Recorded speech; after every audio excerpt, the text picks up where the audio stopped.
Hello. Hello. Hi. Hello. Hello.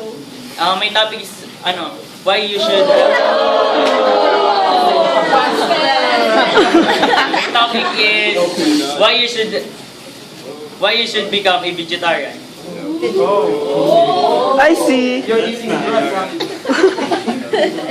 There are many reasons why people choose to become a vegetarian.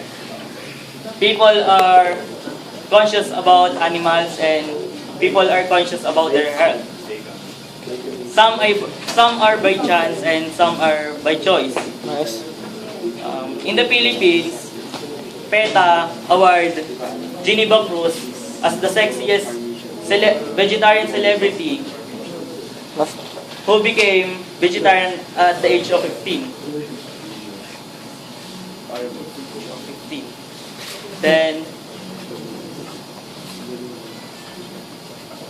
Then PETA, the contest is part of PETA's effort to encourage the people to stop eating meat. The group claims that being vegetarian is have the lower risk of having a heart disease, cancer, and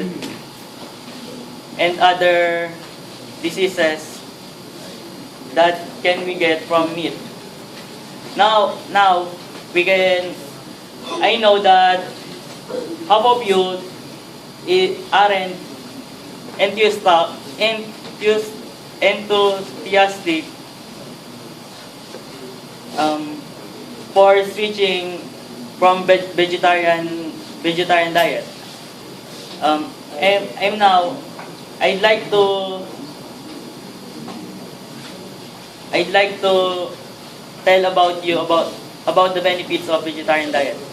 First, the most and common and obvious benefit of quitting meals and dairy products is weight loss. If you are a vegetarian,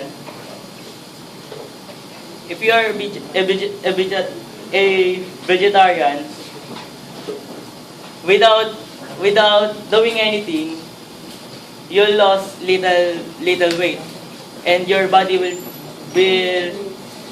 back to its natural weight. And it is not very often that you see a vegetarian that is overweight. Second, more energy. If your meals is vegetables and fruits,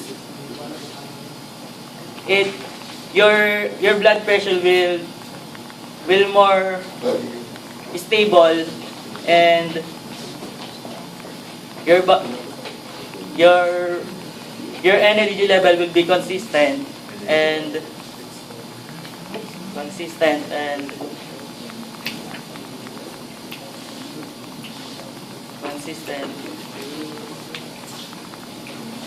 the third one, good conscience. If you do not eat meat, you save lives.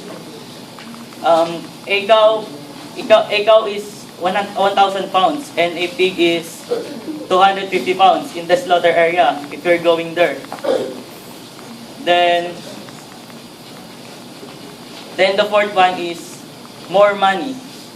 Because the vegetarian spend less money than non-vegetarian. How much you eat is how much you spend.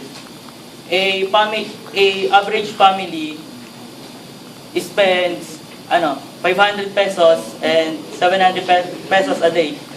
And the vegetarian family save that 500 to 750 pesos a day. And the fifth one is helping the environment. Less farm animals.